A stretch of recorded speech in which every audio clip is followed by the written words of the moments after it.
Ulan bu ne? Arabanın camı buz tutmuş. Şuna bak ya.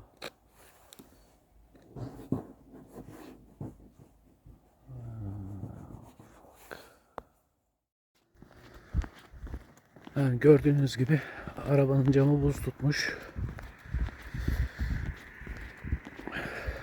İnşallah sabah işe giderken erimiş olur. Yoksa sabah sabah bir de onunla uğraş. Yani bugün bir 5 dakika erken çıkmam lazım ki eğer camlar buzluysa ya siktir et, 5 dakika ne erken çıkıyorsa 10 dakika erken varıp da ne yapacağım? Ve burada bir araba firması var. Bu da Türklerin. Gördüğünüz gibi arabaların hepsi buz tutmuş.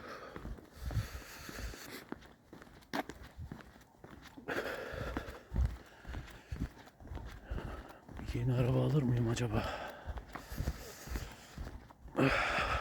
Neyse. Her tarafım buz tuttu. Ulan götüm düz tuttu. Götüm. Evet. Benzinliğe geldim.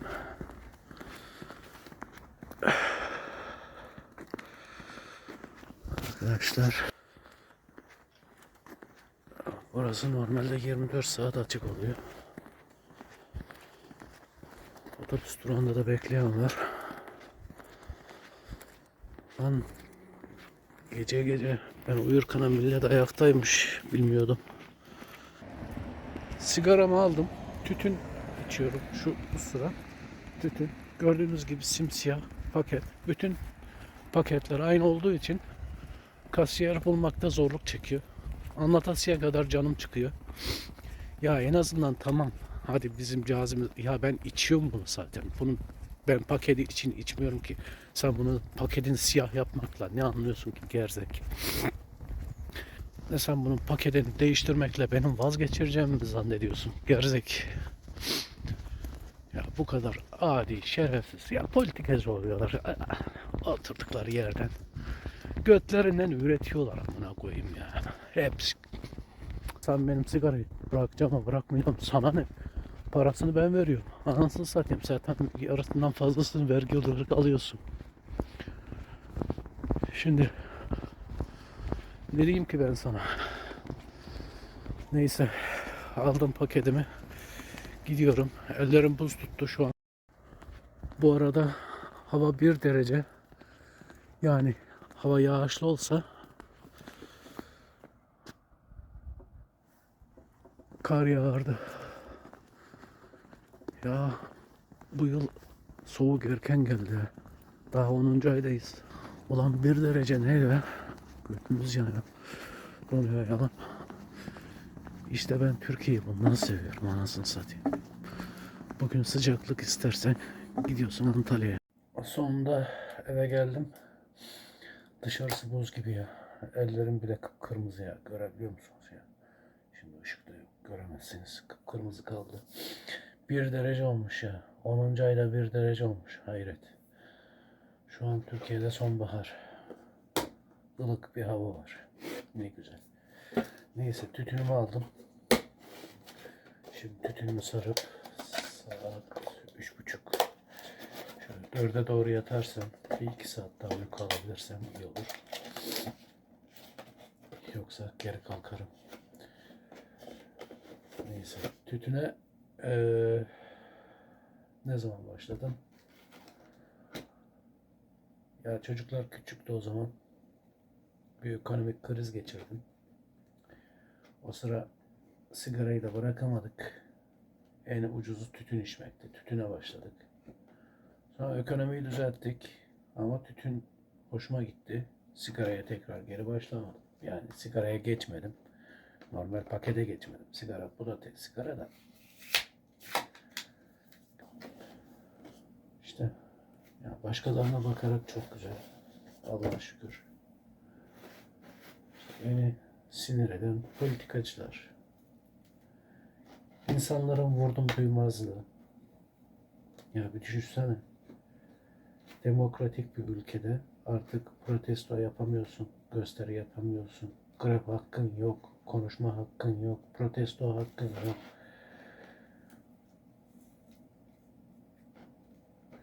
Ve daha bunlar yetmemiş gibi bir de sansür yasaları bilmem. Ya herkesin neye bakacağına, neye aşağı bakacağına. Her yerde herkes yapabiliyor bunları. Ya sansürünü uygula. Ya saat 10'dan sonra koy. Çocukların bakmayacağı film. Ha, eğer ondan sonra hala çocuklarına o televizyonu seyrettiriyorlarsa o zaman o ailelerin suçu. Bizim ne kabahatimiz var? Biz niye o gerzeklerin yüzünden bazı programlardan, bazı sahnelerden mahrum kalalım? Ulan Kemal Sunal'ın eşşoğlu eşek demesi en iyi sahnesi. Sen Kemal Sunal'ın eşşoğlu eşek demesini seyretmeyeceksin. O zaman o adamın filmlerini seyretme. Bütün anlamı zaten film orada. Eşşoğlu eşek. Neyse. Sabah görüşürüz. Ben sigaramı sardım. Bir tane de yakın. Evet, evin içinde sigara içiyorum. Eşim yok. Kimse karışamaz.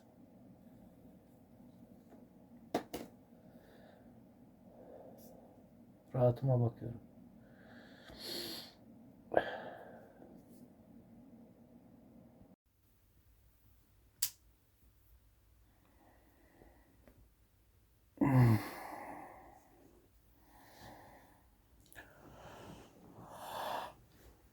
Oh.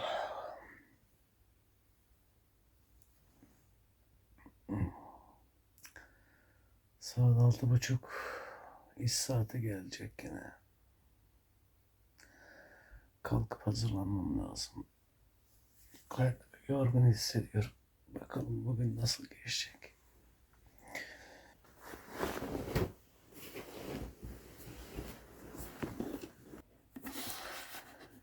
Şimdi gidip kahvemi hazırlayayım. Yemek paketimi hazırlayayım. Ondan sonra işe gideyim. Sigaram hazır. Bir yüzümü başımı yıkayayım da.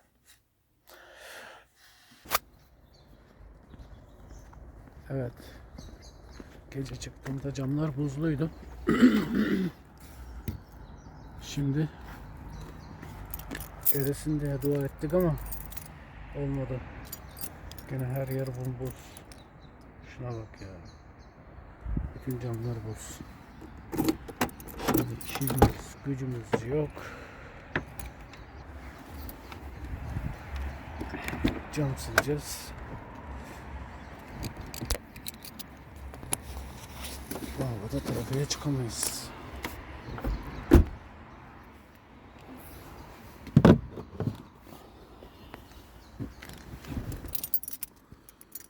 Motoru çalıştıralım da araba ısınsın.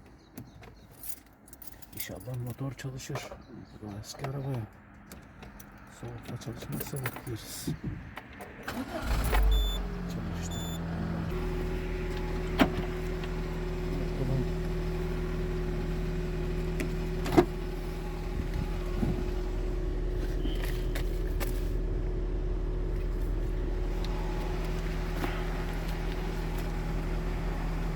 Az bir buz sökücüm kalmış. İnşallah işe yarar.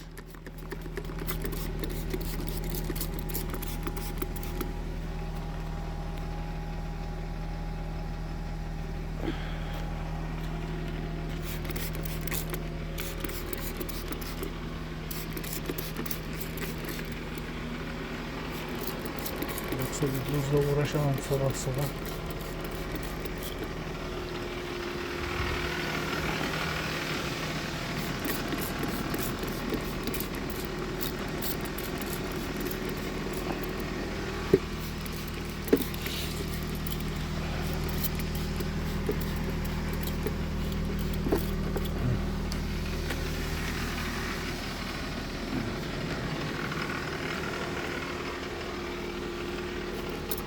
Bugün buz sökücü almam lazım.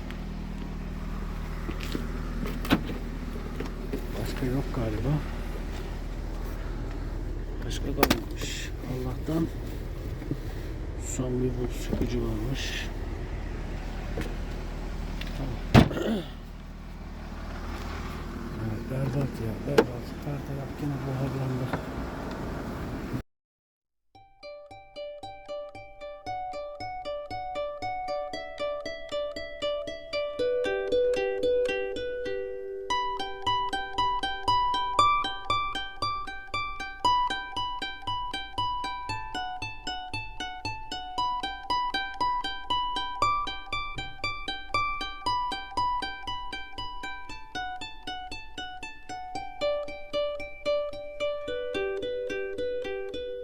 Kahve faydosuna çıkıyorum. Kahve bir sigara içeceğiz.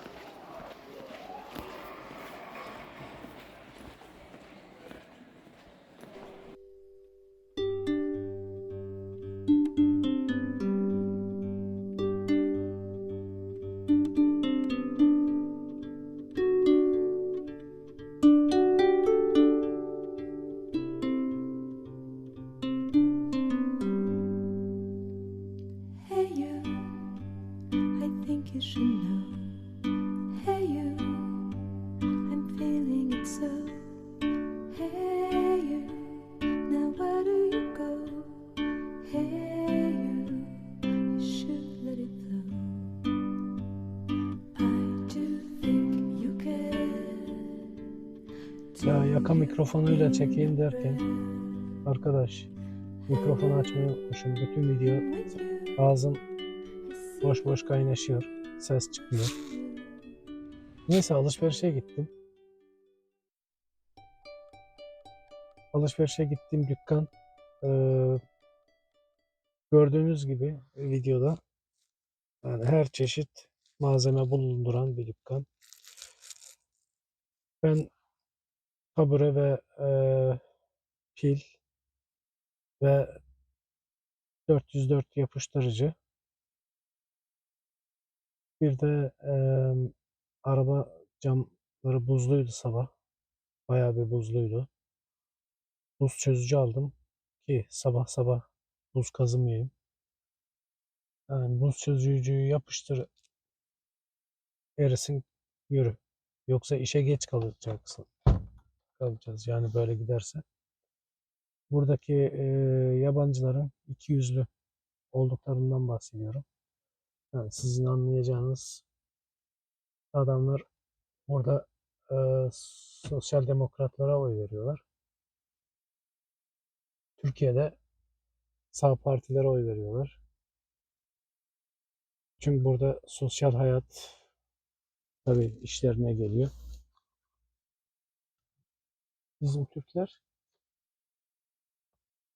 yani gelip orada böyle atıp tutuyorlar. Yok Türkiye cennet, burası raflar boş. Yani gördüğünüz gibi girdiğim dükkanda hiçbir tane raf boş değildi.